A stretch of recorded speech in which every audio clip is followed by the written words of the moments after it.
You are now listening to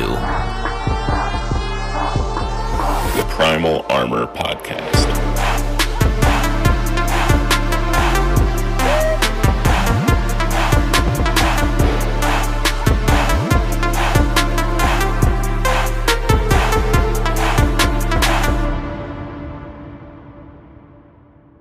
This episode is sponsored by Executive Fit LLC.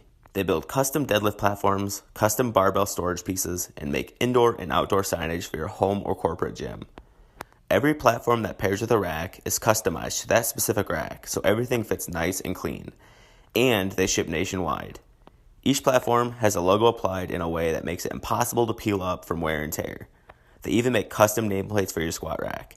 Visit executivefitllc.com to request a quote and see what's available on their store. That's executivefitllc.com to upgrade your deadlift game today. Welcome back to episode 93 of the Primal Armor Podcast. This week, we're going to be covering one of my favorite topics and exercises that there is out there, which is the back squat. There are so many different ways you can do a back squat, with safety squat bars, buffalo bars, regular straight bars, and more.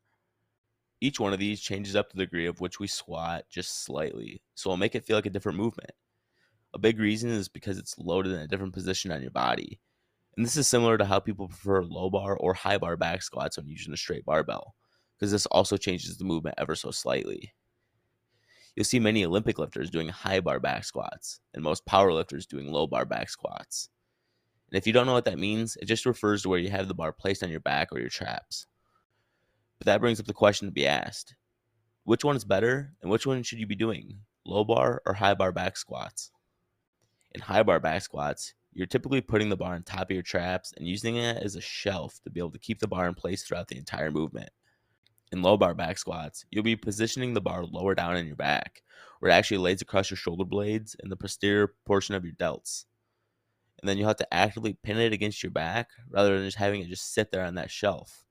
And this is why you see low bar back squatters have a more forward-leaning position throughout the whole movement. During low bar back squats, you're actively engaging more of your posterior chain muscles during the eccentric portion of the lift. And this is because you have a more forward lean and a wider stance to keep the bar in place. So you're going to have a lot of backloading of that weight. And this is a major advantage in heavier weights and 1 rep maxes, because those are your strongest muscles of the body. But it's very typical to see a form break down quicker in low bar squats during longer sets. So the movement starts to mimic more of a good morning. Because of this, if you're looking for more muscle hypertrophy, which happens at higher rep ranges, you're probably going to get the most bang for your buck by focusing on high bar back squats. Because high bar back squats is a good option in which it mimics most sports that you can think of and their athletic position, which can be more applicable than just a low bar back squat, which is mainly for the sport of powerlifting. Also, if you're pushing heavy weights and you don't have someone spotting you, or you're not equipped with spotters on your rack at the proper height, it can be more beneficial to be doing a high bar squat because it's easier to bail on a failed lift than it is in the forward stance of a low bar back squat. The high bar squat also calls on a lot more ankle and knee mobility than the low bar squat due to having to get deeper in the squat to keep the torso more upright, and they can be able to keep the bar in the position on your traps over your midline. The low bar back squat requires a lot more hip and low back flexibility, as well as shoulder mobility to be able to grab onto that bar at the low back. But it can be a lot better for those people with knee problems because they aren't required to use as much mobility to hit full depth. As you can see, there are pros and cons to each style of squat, which is usually the case for most arguments, especially the ones that I've been covering here on the podcast lately. So which one's actually better? I don't necessarily think one is an overall glaring option of being better than the other one. I've been an Olympic lifter for most of my entire lifting career, so I feel very biased towards the high bar back squat because that's what feels comfortable for me.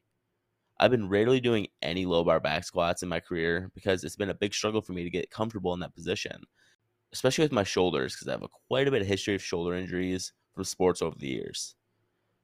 If you're a highly competitive athlete in something other than powerlifting, I think high bar back squats are going to be the most beneficial and probably the bulk of your programming. It'll give you the best mobility and it'll get you stronger in a position that's more natural for the sport.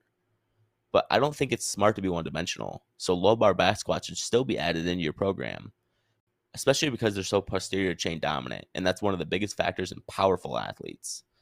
So it'd be good to be able to mix and match both of them into your training program. If you're planning on powerlifting competitively, I think it'd be the most advantageous for you to be able to do the exact opposite. You want a low bar heavy program because that's going to be directly correlated to competition.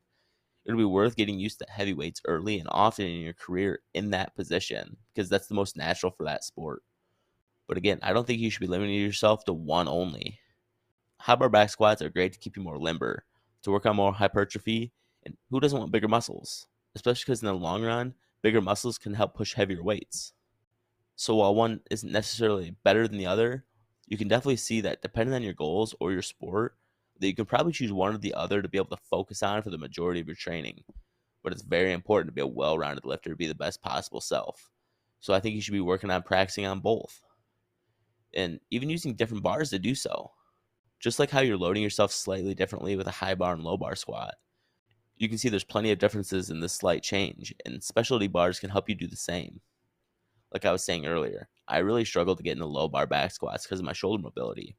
Using the Appalachian bar, or any buffalo bar for that fact, can help bring that weight into a position that's more comfortable.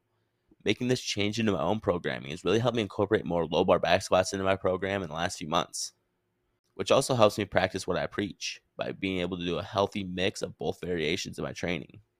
If you're a powerlifter, make sure you're also mixing in high bar back squats. If you're someone who's been high bar back squatting for years, try low bar squats, even if that means you have to change the equipment that you've been using, just like I did. It's in your best interest to be the most well-rounded person and athlete that you can be, and adding in variations often in your training will help you get there. You can't just limit yourself to one style of squat because that's what's best for you, because we aren't able to say that one's better than the other in all cases. But you'll be the best athlete you can be while focusing on both in your training.